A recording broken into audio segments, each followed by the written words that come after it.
The heat of that Tennessee July was a physical presence, a thick velvet weight that seemed to press the very air out of the room, leaving only the scent of sun-baked wood and the distant rhythmic hum of cicadas. In the amber glow of the bedside lamp, the world had narrowed down to a singular electric focus. I could feel the erratic thud of my heart against my ribs, a frantic bird trapped in a cage of bone, as I looked at Liam. The space between us was barely an inch, yet it felt like a vast, unexplored continent. My fingers grazed the rough denim of his jeans, a touch so light it was almost a suggestion. Yet the heat radiating from his skin felt like a localized sun. I watched the way his throat moved as he swallowed. The sharp line of his jaw tensed in the shadows. There was no hesitation in his eyes, only a raw, haunting recognition of the shift that had occurred between us.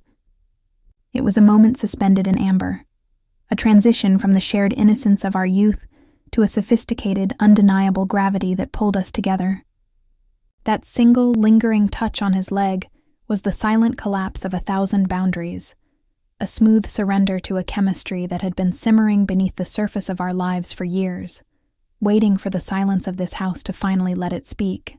Returning to my small hometown after 3 grueling years in the relentless machinery of Manhattan felt like waking up from a long, grayscale fever dream.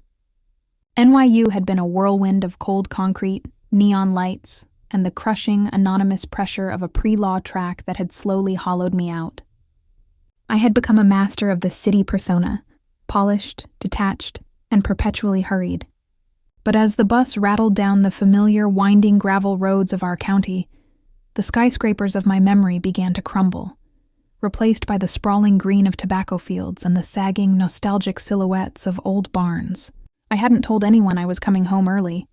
I wanted to reclaim my own skin in the silence of my childhood bedroom before the performance of being the successful daughter had to begin. When I dragged my suitcase up the driveway, the sound of the wheels on the stones felt like a heartbeat.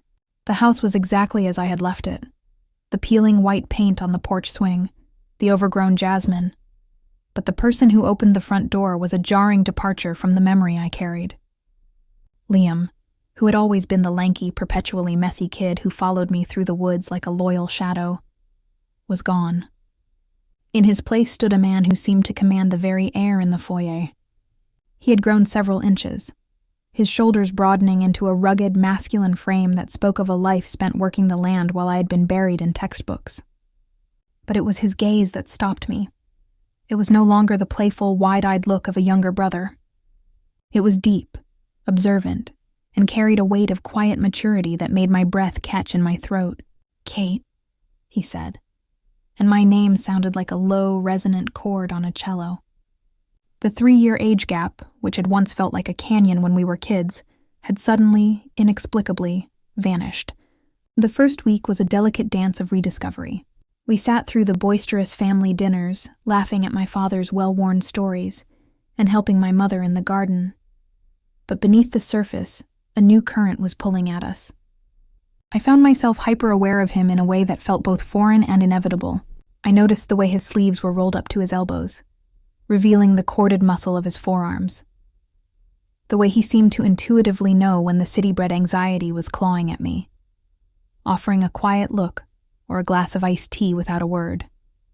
We were 2 people who knew everything about each other's pasts, yet we were strangers to the people we had become in the silence of the intervening years. The house, once my sanctuary, had become a pressure cooker of unspoken tension. Every accidental brush of hands in the kitchen, every shared glance over a morning coffee, felt like a spark landing on dry tinder.